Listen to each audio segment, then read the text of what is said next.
Section 3 is development. So item 1, describe the 4 developmental domains of childhood. Gross motor, so that describes what it sounds like. I mean, that's like riding a tricycle, running, walking, all that stuff. Fine motor is your hand skills, using a pencil, picking up Cheerios, putting beads on a string, which who gives little kids beads? But anyway, a whole nother topic.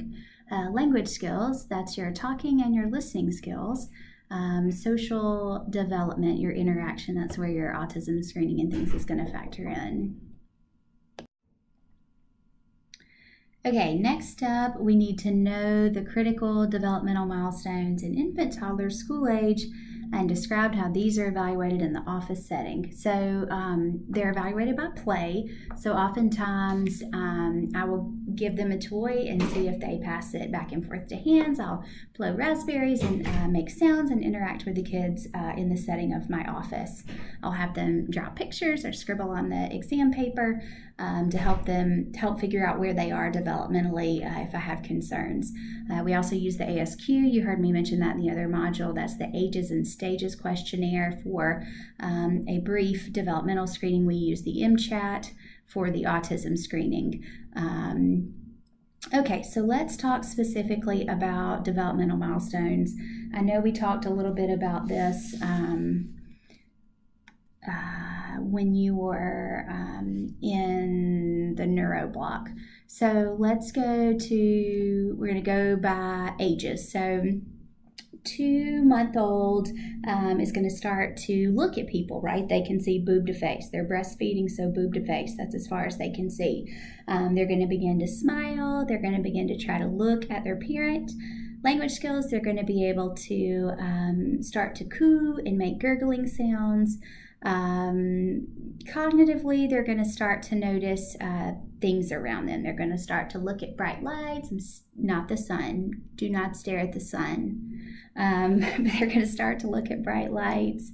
At the 4-month visit, they're going to be more social. They're going to be smiling more spontaneously. They're going to be babbling. So at 2 months, we're cooing, and that's the ooh sound. They're making vowel sounds. By 4 months, they should be babbling. That's consonant sounds. And they always da, da, da, da before they ma, ma, ma, ma. Every time. Da, da, da, da is just an easier sound to make. They are going to coo and babble even if they have hearing loss. So cooing and babbling does not exclude hearing loss. And at 4 months, they begin to cry differently depending on how they feel. Also at 4 months, they're going to be able to hold their head up more steadily. They should be able to get on their forearms on the exam table. So they make a number 4 at 4 months. They're going to start rolling over from their tummies to their backs. And they should start kind of holding and shaking toys and aiming for their mouth, although sometimes they may whack themselves in the face instead. Let's make sure I covered everything I wanted to for 4 months. Yes, they start to turn their head to voice as well. So, for instance, I was walking through the mall with one of my kids, and there was Ethan, my oldest, there was a pet store, and a bird made a very loud call, and he turned his head to the bird, and I was like, yes, he can hear. So turning or attending to sound at 4 months is normal. All right, let's look at 6 months. 6-month-olds are going to be very curious. They're going to start to pass objects from one hand to another. So I may hand them a toy with their right hand, they'll pass it to the left hand, and then it goes straight in the pie hole. Going to start chewing on things.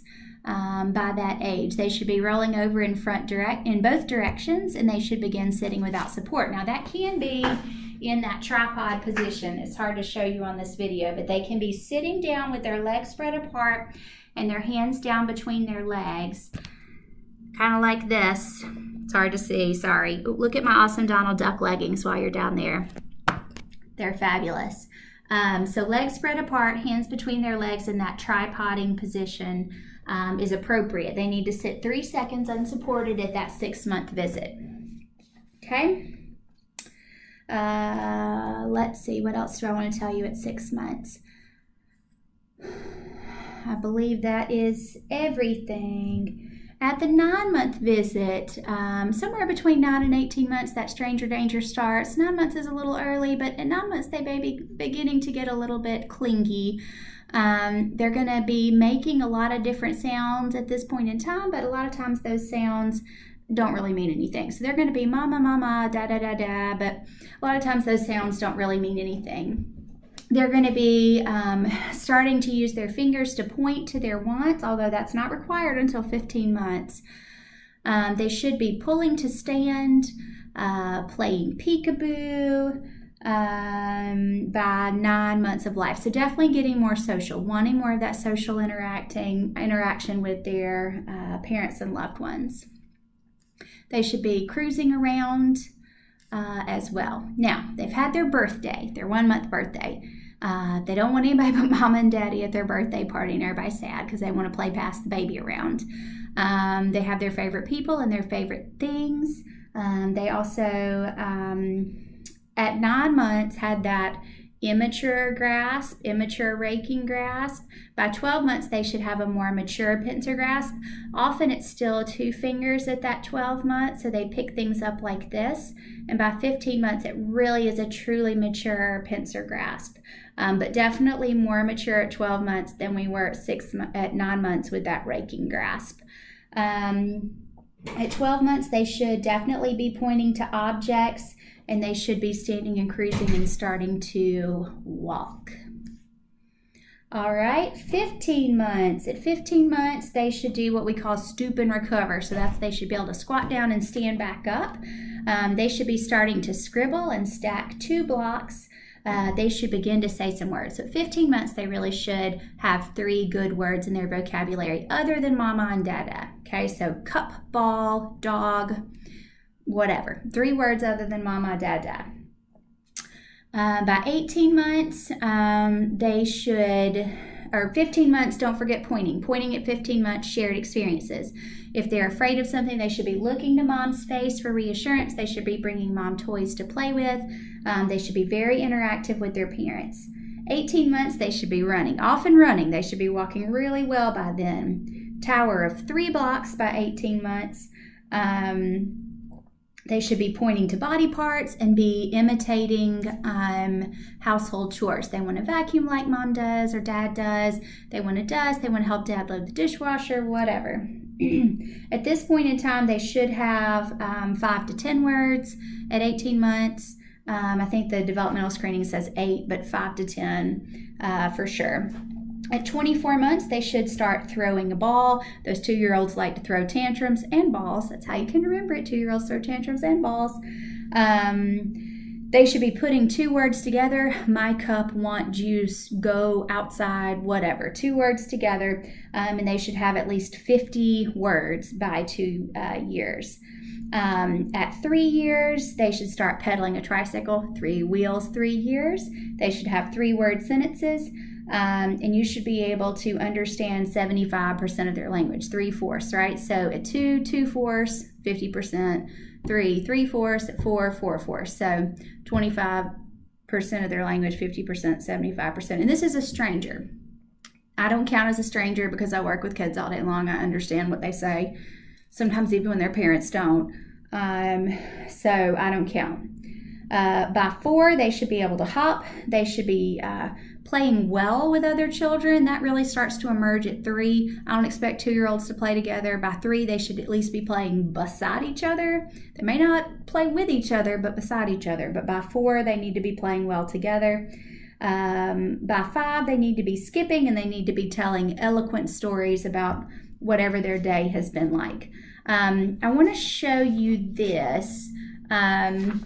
This is something I was taught in residency for how to remember what shapes they should be able to draw. I'm looking to see if I have a different color marker in my bag, but I don't see one. So here are the ages, 3, 4, 5, 6, 7, and I drew the number 8, but I didn't really need to. I just got carried away. So these are the shapes they should be able to draw at this age, except for number 8. I just was carried away. So by 3, they should be able to draw a circle, see? By 4, they should be able to draw a cross, see? right here. By 5, they should be able to draw a square.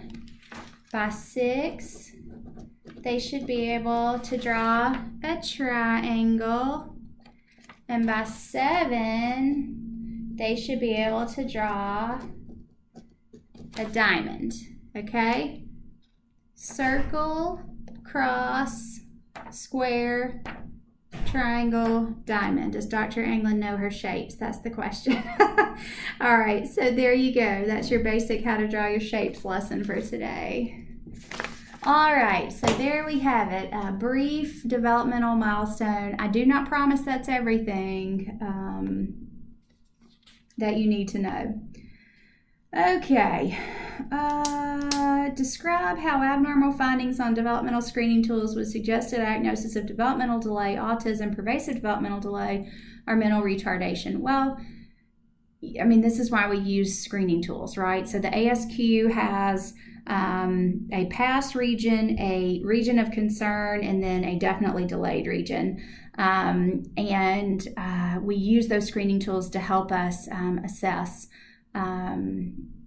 whether or not we need to be concerned about what's going on with the child. And they're just that, they're screening tools.